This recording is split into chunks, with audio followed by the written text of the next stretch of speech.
The woman had only peeked in to see a group of unarmed women desperately imprisoned in cages. Even the youngest children. Unbelievable in other places, but not at all unusual here. Because this is a monstrous country, with resources at a premium. The ruthless rulers have ordered the elimination of all children and pregnant women. In order to survive, Mia had to make a bold decision. She hid in a container truck and joined the surviving migrants. But just as everyone was imagining a safe escape, the container truck suddenly stopped running smoothly. Everyone stood up nervously as if something terrible was outside the door. Instead of being afraid, the ignorant Mia looked out of the hole curiously. But she never thought that this small action would lead to a deadly disaster. The prosecutor, who used to be reasonable, suddenly started to be more serious. In the face of the driver begged the prosecutor, on the one hand intentionally placated while on the other hand, told his subordinates to continue to open the door. But as the door slowly opened, the van that should have been full of stowaways was now empty. The prosecutor searched the van himself, but he couldn't find anything. But the driver of the truck was sweating in fear that the prosecutor would find out what was going on next. The prosecutor was surprised.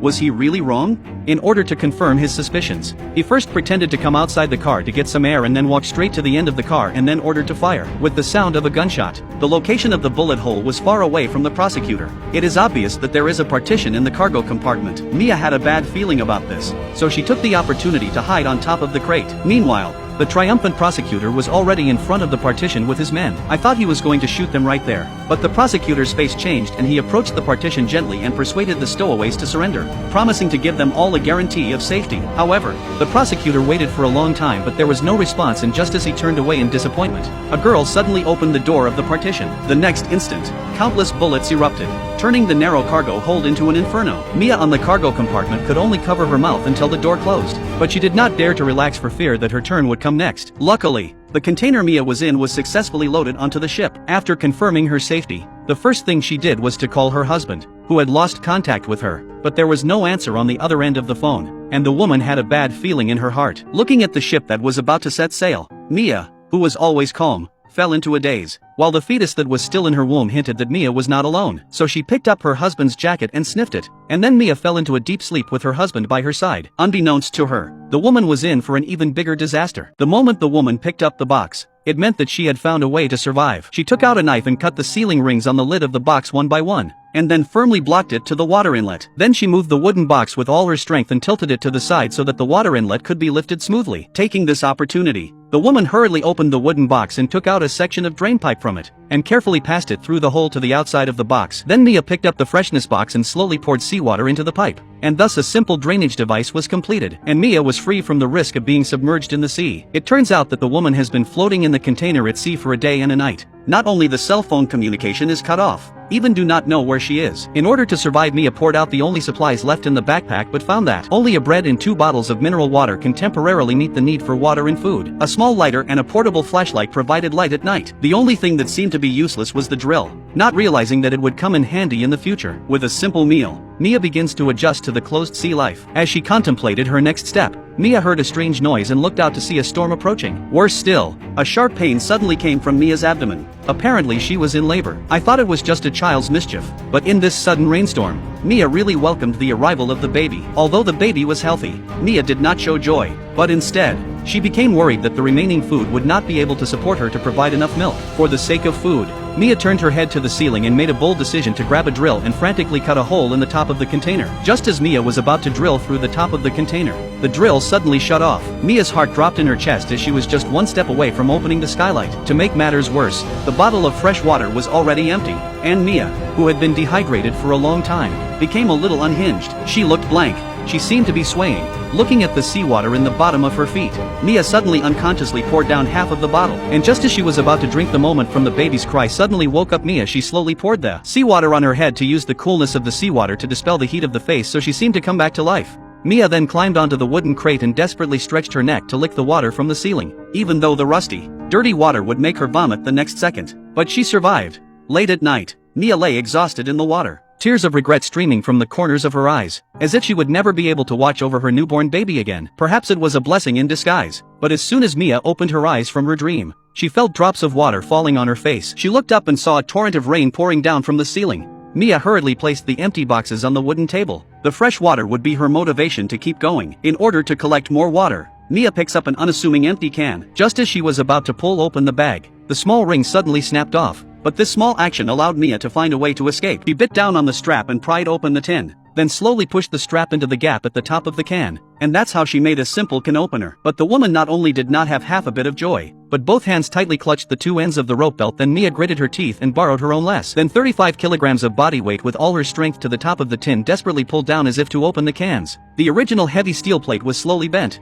with the tears in the corners of her eyes sliding down. The impenetrable iron was finally shaken by the mighty Mia. As the warmth of the sun spread across her face, the door to hope opened. Mia had just climbed out of the cave when she realized that something was wrong and that the sea was in front of her, as far as the eye could see. To make matters worse, the tiny container Mia was traveling in was constantly being eaten away by the sea. For a moment, the woman didn't know how to take it, but got tired of lying on the iron plate. But the baby was still waiting for a diaper change, so Mia could only pretend to be strong and threw the diaper into the sea. But unexpectedly, this small gesture was an unexpected surprise. As the feces gradually wafted away from the cloth, the fish were delighted by the scent. The next moment, a large harpoon disturbed the dream in the water, and on the other end of the harpoon line was the hungry Mia. But unfortunately, her luck wasn't very good. Though Mia held her breath and tried again and again, the harpoon always spooked the fish just before it hit the water, and instead of getting food, Mia used up what little energy she had left. Luckily, Mia just looked down at the earphone cord and smelled the fish. That night, the clever Mia carefully braided the earphone cables together,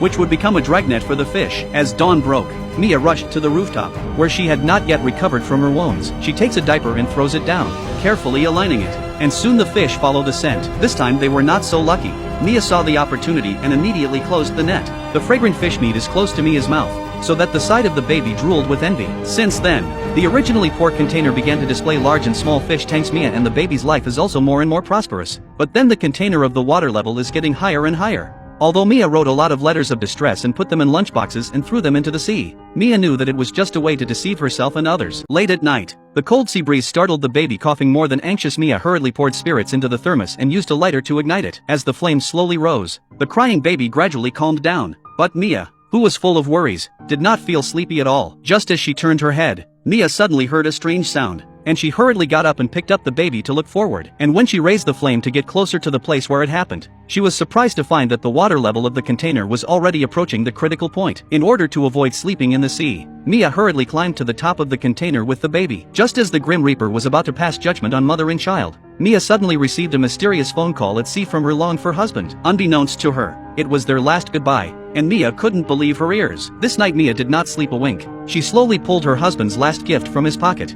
a Snickers bar. Mia's eyes were full of reluctance to leave, not realizing that this small Snickers bar would cost her dearly tomorrow. As the sea water gradually swallowed the entire container, Mia had to bring the baby to the rooftop to prepare for evacuation. While Mia was preparing the life raft, a seagull suddenly ate the fish in the thermos box. Instead of being shocked, Mia was delighted that the seagulls were not far from land. That night, Mia made the raft and was ready to go, not realizing that Mia had left her husband's Snickers bar in the box. With a live baby on one side and her husband's gift on the other, Mia made the wrong decision. Without saying a word, she jumped into the backed-up box and tried to stop the Snickers with her hands. The next thing she knew, tons of rope were dragging Mia right into the water, and Mia panicked as the thick rope trapped her ankles and wrists. Mia immediately pulled out a knife and tried to cut the rope, but just as the container filled with water began to sink to the bottom of the ocean, Mia really didn't have much time left. Luck was on her side this time, and the woman managed to swim to the surface and escape with her life. Then Mia was guided by a giant whale and luckily found the lifeboat where the sword was located. Mother and son, who should have been separated, finally met again. Early the next morning, Mia opened her lunchbox and threw the fish in it onto the sea, hoping to attract the attention of the seagulls. As a result of the long immersion in the sea, Mia had already prepared to sacrifice herself. I do not know how long a fishing boat just passing by the fisherman looked at the distant seagulls' flying flock seems to realize that there is something in the distance, so he directed the fishing boat to turn around. Along with the fishing boat gradually approaching, a life raft slowly appeared in front of the eyes of all the people, and when the fisherman pulled it up, the moment a healthy baby even waved happily to them. While the women were puzzled, they noticed a rope and pulled it upwards, and soon the unconscious Mia was pulled out of the water. At the end of the story, Mia was sitting on the boat with her baby in her arms, looking out over the endless ocean, and she couldn't help but cry tears of joy.